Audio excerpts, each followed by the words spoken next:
For you all to give a very warm West Texas welcome to Jody Hudson.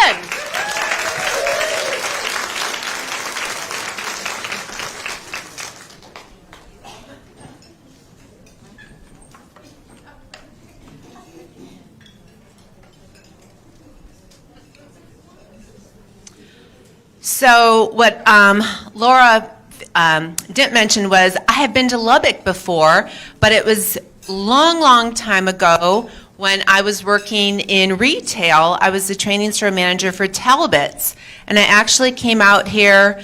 We were trying to think last night. I think maybe it was 91, 92, and I helped to open the Talbot's Lubbock store. So it was kind of cool last night after Laura and I had dinner. I drove by where I was many years ago and just had really nice memories. So, you know, it's just a testimony to God and what journey He has planned for us. Little did I know back then that I would be back here today in Lubbock speaking to you all. And speaking to you on a whole different level than what I did years ago. So just a little bio about me really quick. I was in retail for many years until I had my children, Garrett and Alex. And then I semi-retired for a little bit and then got involved in the nonprofit world. And that's kind of what I'm doing today. I'm the philanthropy director for California CASA. We help oversee 44 CASA programs throughout the state of California. But then also I started my own nonprofit, the Alex Hudson Lyme Foundation, and I'll talk a little bit about that. So that's kind of currently what I'm doing. So I have like Laura, I have a day job, and then I have other jobs. And maybe one of these days I'll be able to do my other job full time, but for right now, I am just, working hard doing that. So let me grab my notes really quick, and we will get started. And I'm blind as a bat, so I need my glasses here too.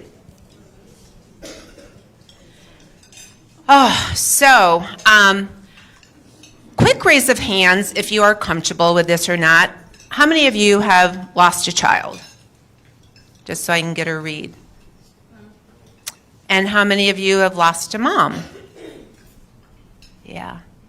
So I have lost both, and I am sitting with you right now. I get it. I get where you are at. I feel that, and I know that tomorrow is a challenging day. So I want to share my journey with you, just in hopes of uniting all of us and just giving you an example. And of course, all of our journeys, our pain is different, our grief is different, but just giving you an example of what I've been through and how I'm here today to be able to speak to you. It's a journey that began with acknowledging my pain, allowing myself to grieve, and then ever so slowly finding the courage to move forward. And I learned that as I was sharing my story with others, I was being transformed and putting pain into purpose. I feel like we all have a story here in this room, and it's our stories that bind us together as we move forward in our healing. Our stories matter. Your stories matter. Your voice matters. So this is my story, and let's see if I can do this, moving it forward. Oops. There we go. So this is my daughter, Alex, and this picture was taken about 2 years before she passed. And this is her as a child.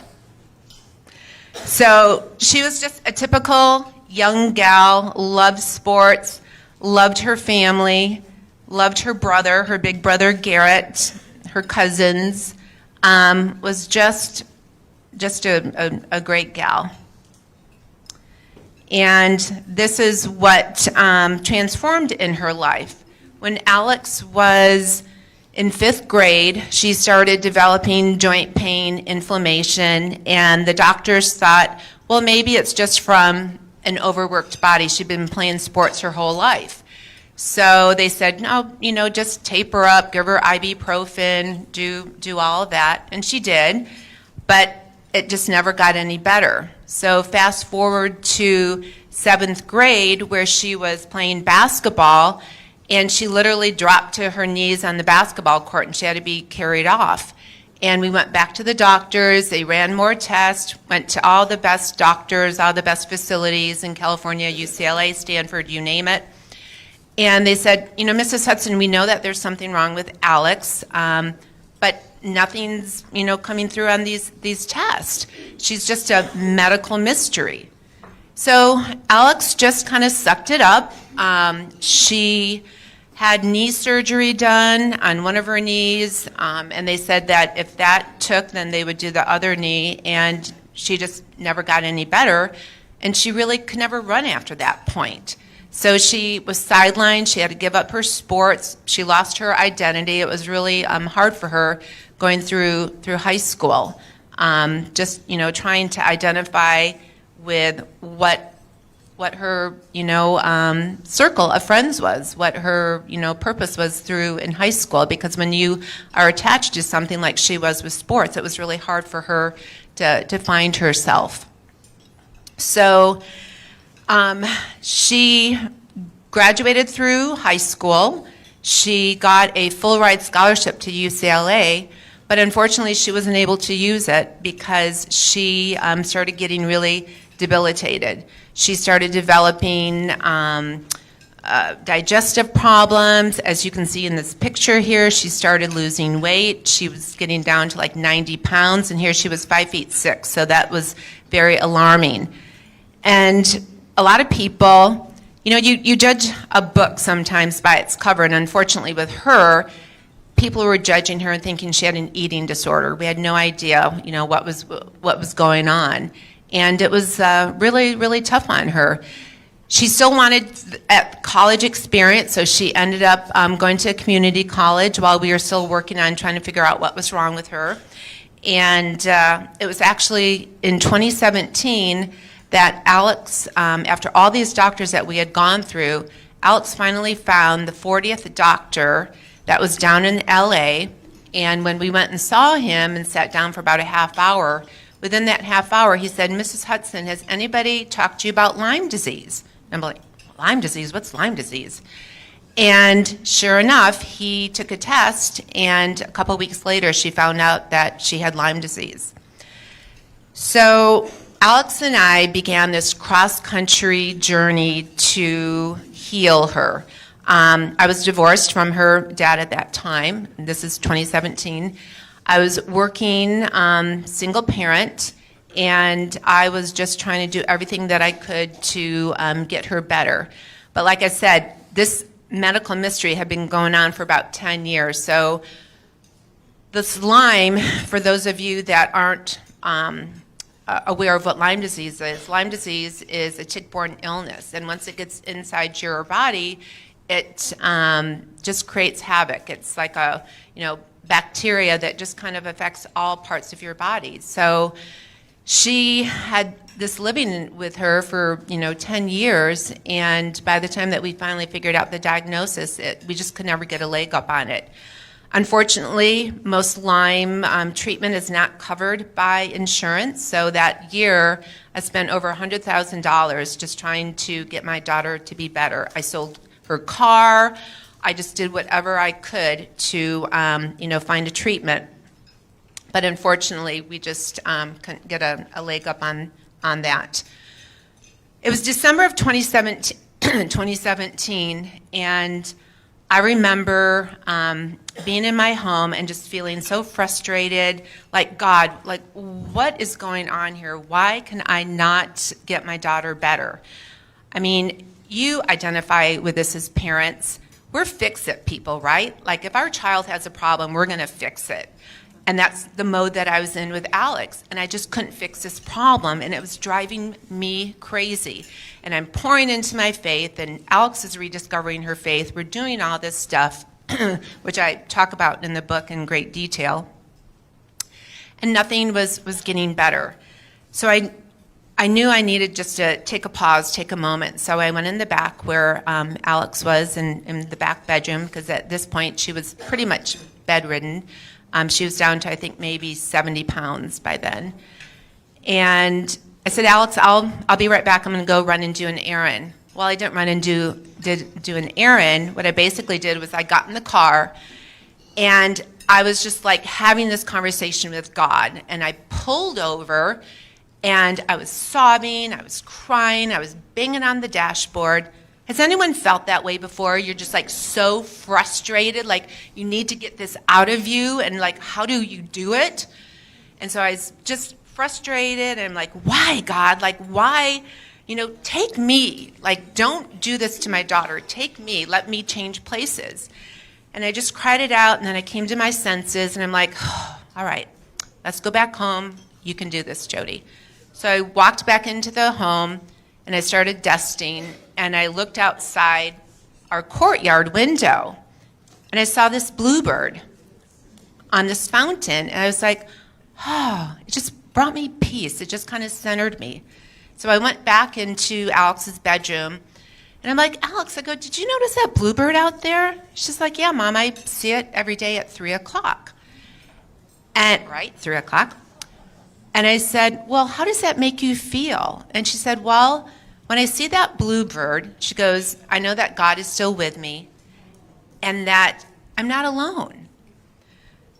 And so I cried again for the second time that day, and I walked out, and I just had another conversation with God, and I said, you know what, God, I am so sorry. Like, I was a twisted sister just a little while ago, and I know I came at you strong.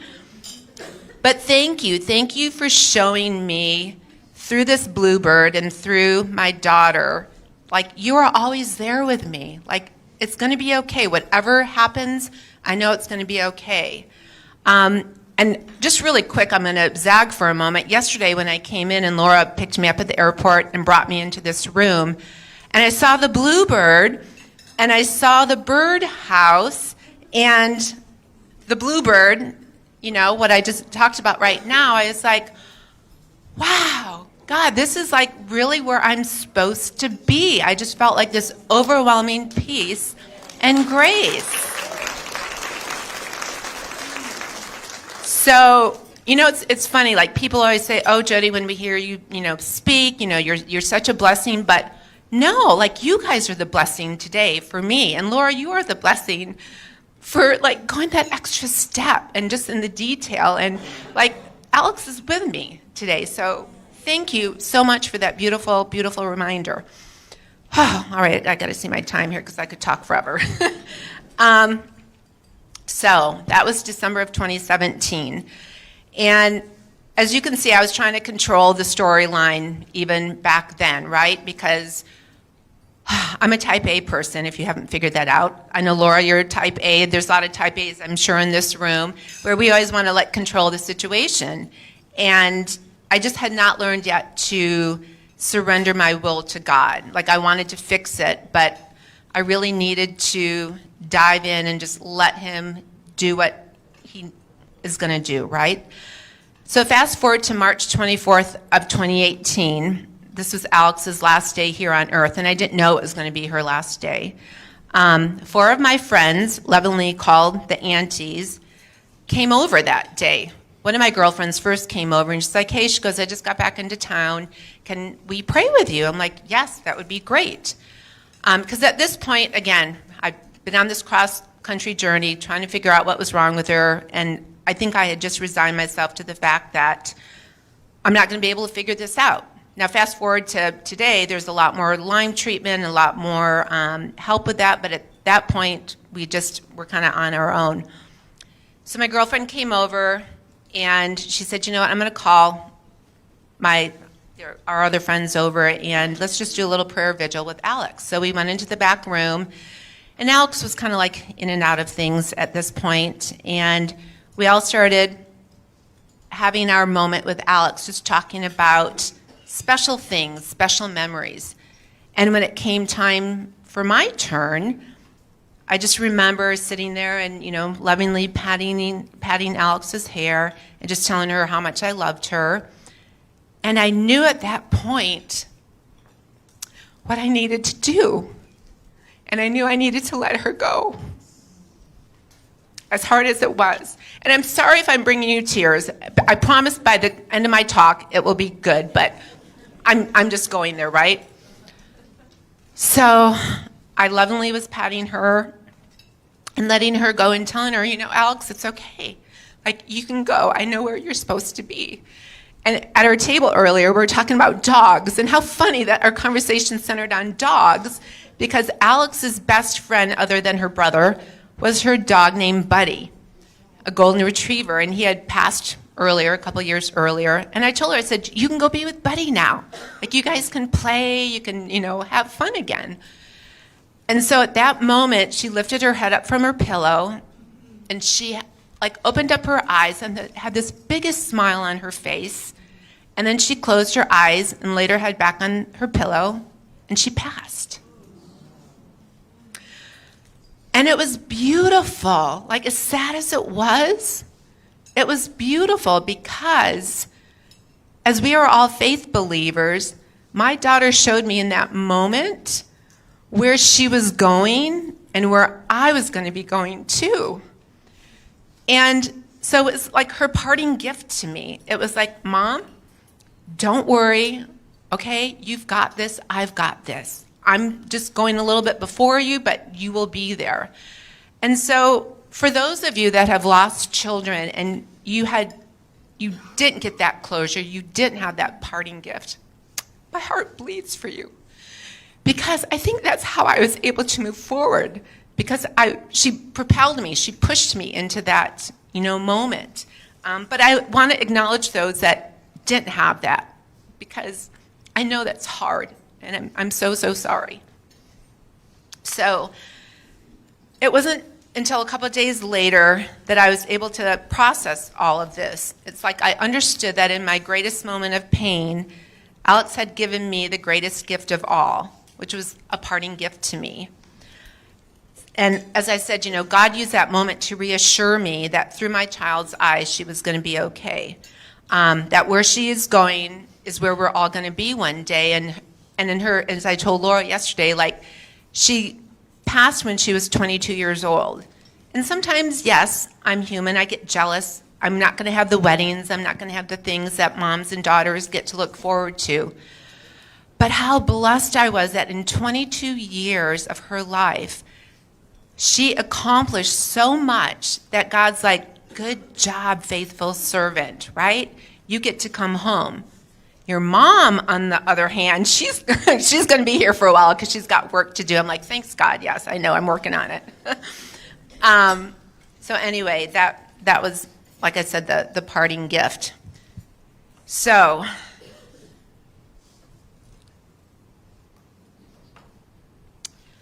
shortly after Alex's passing, I knew that I needed to do something with this pain, this grief. And so I started the Alex Hudson Lyme Foundation. Money started pouring into me. People started giving me money, and it's like, oh my gosh, what am I going to do with this? And I sat with it. I'm like, I know what I'm going to do with it. I'm going to take the torch that Alex passed on to me, and I'm going to start her foundation. Because her original plan was to go to UCLA, graduate, and start a nonprofit to help others with Lyme disease, because she firsthand had that experience of how horrible it was and how treatments and doctors, nobody got it. And she saw what I had to go through with the financial crisis trying to, support her treatment. So this is really what she wanted to do, and so I did it for her. So she, like I said, she just wanted this advocacy about Lyme disease. So I started the Alex Hudson Lyme Foundation. We started doing fundraisers. We were acknowledged by City of Fresno, and it just took off. It was like a national thing that happened. I was being invited to go to different galas, talk to different individuals about Lyme disease and advocacy, and it was just really special, something that Alex and I could still do together. And then 2 years after I launched the Alex Hudson Lyme Foundation in 2018, and remember, I'm working full-time, I'm doing this foundation, God put it on my heart to write a book. And I feel like he wanted me to do that just to get this story out of my head, into print, because people just had no idea what we had gone through, what our journey was. Even my closest friends, even the aunties that I told you about earlier, like I was trying so hard in that last year just to save my daughter, I didn't have time to take people along with me. And so I really wanted to get everything out of my head and into this book. And so I did. Within 4 months' time, I wrote a draft of this book. But then I knew I could not get it to where it needed to be to release it in print. So Penny, Laura and myself, our mutual friend who had helped write a book before, I enlisted her help, and we got it to print. And I'm happy to say that 2 years ago, we got it out there onto Amazon, and to date, I've sold over 2,000 copies of this book. And it's amazing what has happened just in my journey and just in Alex's story, how she's touched more lives through her passing than she even did when she was here. It just blows me away how God continues to use her story and my story now. So, you know, when people ask me, Jody, how do you move forward after you lose a daughter? And I tell them I moved forward because Alex guided me to move forward. And I also knew that I had to do something to, carry on her legacy. I needed to do something to put all of this energy into action. But it's not as easy as it sounds, right? And like I said, quite honestly, sometimes I do get jealous. I do think about all the things that I'm missing out on. And then there's Mother's Day. And that's a day that can feel anything but celebratory when you're in grief. And there's reminders everywhere, and the absence of your loved one can pull you into a deep hole. I get it.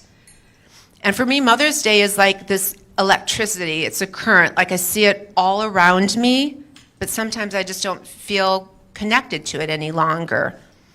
And at first it was a lack of a true mom. I was born to a single mom. She gave me up. I was in foster care for a while, and then I was adopted.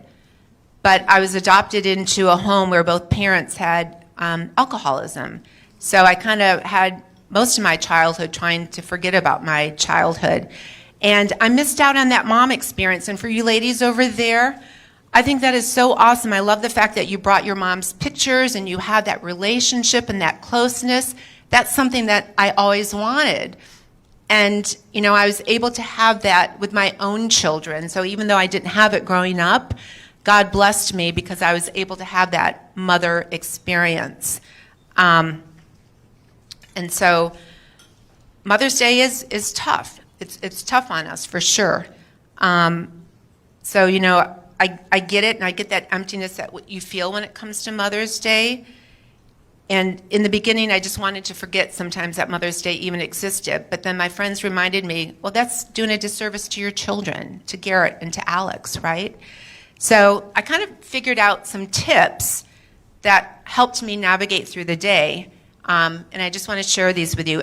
All of us have our own way to move forward in our journey, right? What works for me is not going to work for you, but there might be some mutual things here that might give you some ideas. So first and foremost, I always say whatever your plans are for Mother's Day, let the day be the day. What does that mean? It means if you get up in the morning and you decide you're going to do A, B, and C, and you start going through A and you can't get yourself to B and C, give yourself a pass. You're human, right? Just like let it go. You don't need to rise to any expectations or any of that. Just give yourself a pass and just let the day unfold as it should be. And there's security in grief. Do whatever makes you feel comfortable. And so, maybe in the morning you do something special to honor your loved one, whether it's your mom, whether it's your child. You do that, and then you move through the rest of the day. And you don't always have to feel like you need to, share what you want to do with other people. Maybe it's just your own special private thing in the morning. Don't let others judge you. or direct you what to do. Sometimes they don't know, right? So you just do what feels good to you. Because again, we all grieve differently. And, there's one thing that I've discovered as we're going through this journey, that there's something that I call the grief illiterate world. And people don't mean to be insensitive. They don't mean to judge you. They don't mean all of this because they just don't get it. They don't understand. So sometimes it's up to us to educate them. So if you have a hope for something, if you have a hope to, you want to go out with your friend for coffee, or you want to, have lunch or something with somebody, do that direct ask to that person, because sometimes people aren't going to read your mind, and sometimes, quite honestly, I know with my friends in the beginning, they're tiptoeing around. It's do I do this? Do I do that? So kind of help them through your journey as well, just by, being open with them and vocal. And like I said before, sometimes people just don't get it. And sometimes, we have to help people through that process and have them, help your pain being witnessed. And so if they don't have the words, and if you don't even have the words to explain that to them, just say, you know what, it's okay if you want to come over and just sit with me. Just that presence of somebody being there. And I remember even, 6 years later, people that just showed up for me and just gave me a hug. I didn't even want to hear words. I wish I, had the words. I don't know what you're going through, or they think that they know what I'm going through. Sometimes I don't even want to hear the words. I just want somebody to sit with me. And that really makes such a big difference. And so as hard as it is, I really try to focus on the positive aspect of Mother's Day. The celebration of what we've all accomplished, regardless of it's still part of our life or not. So it could be, things of action. I love sending cards to my girlfriends for Mother's Day, because it's just little things that I can do to show up for them. Sometimes, as I was talking to Jill earlier, we have to get ourselves outside of ourselves, right? So do things to help others. Or whether it's coming from Fresno to Lubbock to speak to a group who gets you. I mean, this is awesome, right? So, and again, thank you for having me. But it's amazing the things that can happen when we get outside of ourselves. And just taking it one step further past Mother's Day, I like to talk about the 3 A's: the advocacy, art of expression, and acts of service. So advocacy, let your child or your mother's memory fuel your advocacy, like what I did with, Alex with the foundation, the book.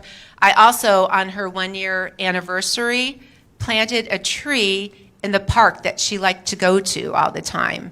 So it's a reminder that, everybody can, see with this tree, just like the growth that she's had in our community.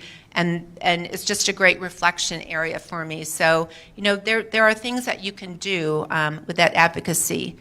And then art and expression. It's like your loved one's spirit lives on through creativity. Write, paint, sing. Have your husband make birdhouses. I mean, it's just, I've been sending this picture to so many of my friends back home, and they're like, oh my gosh, that's so awesome, that's beautiful. And so they're already thinking about some fundraisers, so I might be stealing your idea. But, there's so many creative things that you can do. And like I talked about before, the acts of kindness. In our darkest moments, small acts of kindness can illuminate the way. And I love this blessing bag. I've got my little hope bracelet on. I love the prayer journal. I love all of that stuff in there, or the gratitude. I think it's important when we are in this grief and when we are in this pain, take a moment to remember your blessings, right? Like I said earlier, I'd give anything for my daughter to be back with me. But I had her for 22 years. I was able to have her. There might be some of you in this room who haven't been able to have that experience with children. So I know that's a blessing, and I don't take that lightly. And, I just want to remind you that, we are allowed to be happy again. Like after suffering the loss of a loved one, it's common to feel guilty about experiencing happiness.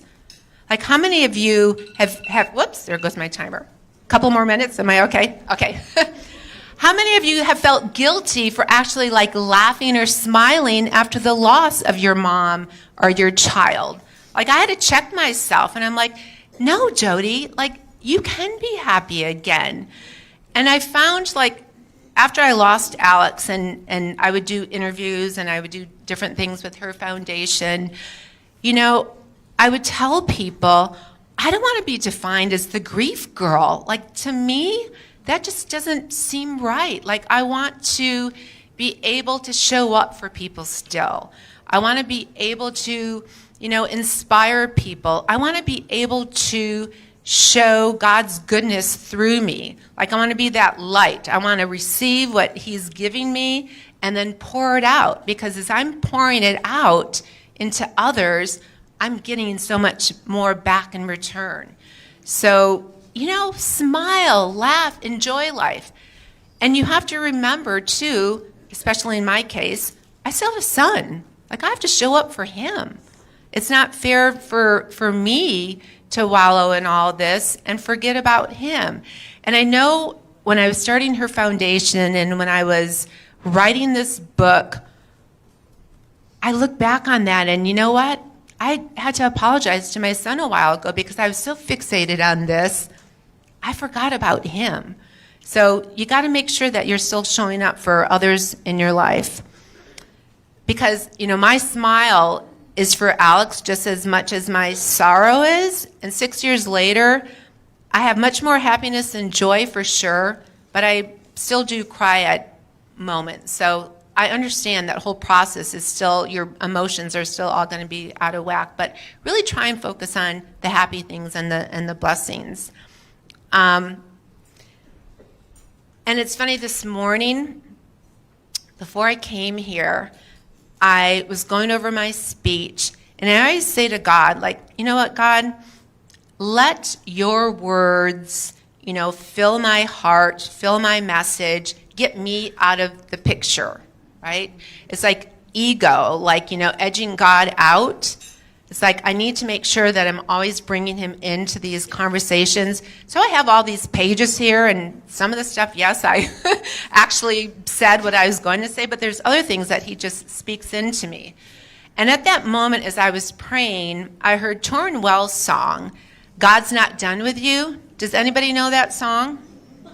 If you don't know that song, I encourage you, and I don't know if it's on your playlist, but I love it because he talks about, God's not done writing your story. And here I was, as I told you earlier, in Lubbock, Texas, with Talbots in a retail world. Now, fast forward to today, where I'm talking to you about grief and about loss. And who knows, I might be back in a couple more years if you have me, and I might be talking about something else. I mean, God's not done with my story or my journey. And he's not done with you either. So just embrace that. Be open, be receptive to it. Let him use you as a vessel. And let you be the inspiration for others so they can see God's light and love through you. And smile. Smile and be blessed, because there's so many more things to be blessed about in your life. So with that, I will end my conversation. And I don't know if you want to do a Q&A or anything, but thank you. And I hope I was able to inspire some of you. Thank you so much. Great. Jody, that was amazing. Thank you. Don't go anywhere. Okay. Well, we can't do a Q&A if you're not up here with me, so.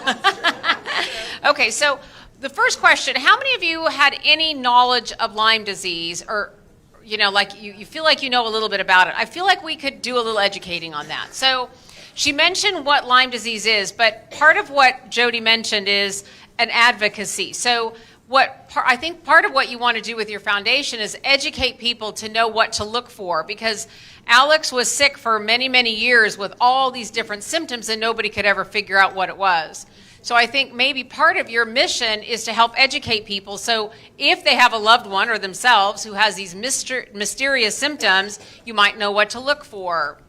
And so let's just kind of chat a little bit about that. Like, what would be some things people could look for in Lyme? Great, thank you so much. I know I do a lot of different speaking, so it's like a lot of times it's Lyme advocacy, it's faith, it's grief, so it's really hard in 30 minutes to put all this together. But when I talk about the Lyme advocacy, symptoms for Lyme disease, it's very like flu-like. So it starts off with flu symptoms where you're just not feeling good, you get the aches and pains, joint pain, inflammation. You'll go to the doctor, and back in 2017, we were very, very lucky after the 40th doctor. So I guess it's lucky, but yeah, 40th doctor. I wish that 10 years we wouldn't have led up to that. But anyway, we went to this doctor who knew about Lyme disease. There is testing, and the testing has gotten so much better, but sometimes they test with the Western blot test, which isn't always accurate, and sometimes you can get a false negative. So I always say be your own advocate. You know, if you know that there's something in your body and it just isn't feeling right, you know, just go through the testing. Unfortunately, if you do find out that you or a loved one has Lyme disease, there's not like a tried and true method. It's almost like a buffet. You can have like antibiotics to help. You can do the natural path. There's just so many different treatments with it. But Lyme disease starting, it's more like the flu-like symptoms with like joint pain, inflammation. And if you buy my book, there's a lot in there that will tell you about it too. Okay, perfect. So now for the ladies living here in Lubbock or those who are joining us virtually, if, you know, Lyme's disease normally is treatable. And I think Alex's situation was different because it had gone on so long untreated. But for people here in Texas, what can is your foundation like only in California? Is there anything that you can offer ladies here in Texas that might have a situation where someone has Lyme's disease? Yep. So my website, www.alexhudsonlymefoundation.org, has great resources, great information on there about Lyme disease. It also has links to specifically in your community where you are at for Lyme literate doctors, different treatments and things like that. If you do get bit by a tick, they always want you to hang on to the tick. Not all ticks are dirty ticks carrying, you know, the bacteria. So it's really important if you can to hang on to that tick. When you are bit, about 35% of those who are actually bit by a tick develop what's called a bullseye's rash. So that's like a telltale sign, okay, I need to get to the doctor right away. But if you do have, you know, a feeling that you were bit by a tick, if you get onto a round of antibiotics, like Doxy or some of the other really strong ones, within 30 days, 45 days, you're okay. But like I said, in Alex's case, because we didn't know, and it was 10 years in her body, we just, couldn't get a leg up on it. Okay, super, thank you. That's helpful. Does it give you a little bit of ammunition before you leave here? Do any of you have a question for Ms. Jody? Silence, so quiet. And she answered everything. She answered, you talk so well. And just, no question. Was there a question over here?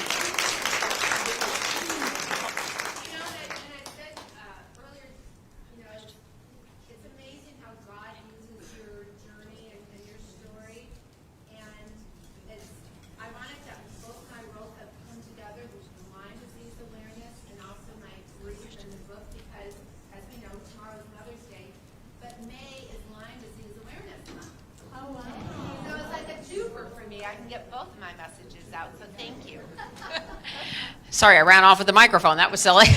Just talk without me. It's all good. Yeah.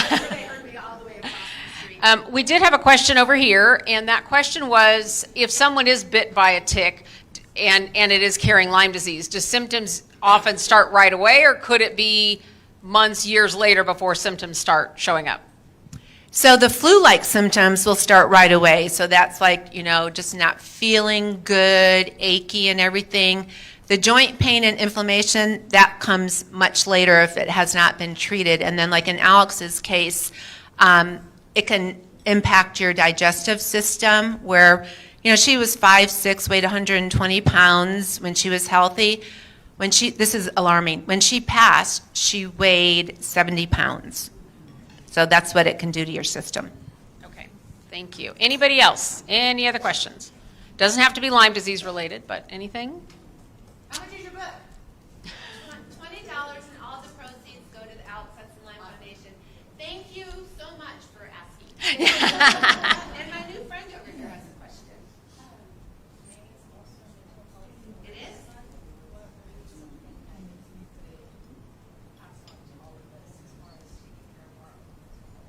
Yeah, let me repeat that question. So she asked, since May is also Mental Health Awareness Month, she wanted to ask Jody if there were some tips that she could give on mental health awareness.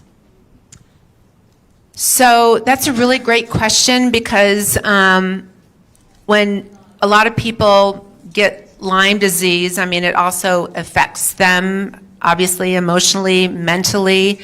But I think my response to that would be develop a really strong faith. Because for me, I could have really gone down into a slippery hole and really dealt with like a lot of mental health stuff. But I really tried to be present with my faith and just keep surrendering and turning things back over to God. So pause, take those moments for yourself. Find a quiet space in the morning when I get up, whether it's the music, whether it's, getting into my Bible. I think that more, and I shouldn't say this, everyone with mental health has their own ideas and stuff like that. But for me, that's where I dive into more so than maybe other treatments. Just get into your body, check where you're at, go out for walks, find things that make you happy, bring you joy. And in that book that you all got, I love that you said that about the Grateful Journal. I did that during COVID, during the pandemic, when we were all shut down and isolated. I was going out for walks, but I'm like, oh my gosh, I'm just what is going on here? I was just getting depressed and everything. The minute I started turning that into positive, writing down 3 to 5 things every day, it's amazing what that will do for your mental health and for your state of mind. So always be focused on the blessings. Awesome. Thank you very much. And just to wrap that up, there was something that Jody said that just struck me, and it's a phrase that we've all used many times before, and that was when you said something about having lost Alex. And I think, you know what? You didn't lose her. You know exactly where she's at, right? It reminds me when I was, I've had 3 sons, and when I was pregnant with my middle son, I went into labor early, and we knew he was going to be stillborn. And so I go to the hospital, and I get ready to deliver him, and I call my mother, and then I call my mother-in-law, and I said, Mom, to my mother-in-law, I said, we've lost the baby. And she says, don't worry, we'll find him. And I'm like, no, not the 3-year-old, the one I'm pregnant with. She had a different definition of lost, but you have to know my mother-in-law. But my point is, the loved ones that we've lost, if you know Jesus, you know where they are. And if your loved ones knew Jesus, you know where they are. And I just want to leave that with you because whether you've lost a child, lost your mom, had a tough situation with that, when we know Jesus, we know where we're going. We know where our loved ones are going. We know that every day is a precious gift that we have, and we can enjoy those moments and enjoy those days and spend our time focusing on how good God is to us and just remember how much he loves us and remember that our loved ones are never really lost. They're in the Lord's precious hands. So thank you so much again, Jody, for sharing your story with you. I appreciate you. Thank you. Well, for our Facebook Live folks, we want to say thank you very much for joining us today. We're going to close off. Hopefully, you've made sure that you've made your presence known so that we know that you joined us. So we appreciate you stepping in today. So thank you so much. For those of you sitting in my audience, we have a few more door prizes and announcements to make. So got some more door prizes. And let's see, we got about 6 or 7 more door prizes over there. So get your tickets ready. Ready, ready, ready. All right, 089445.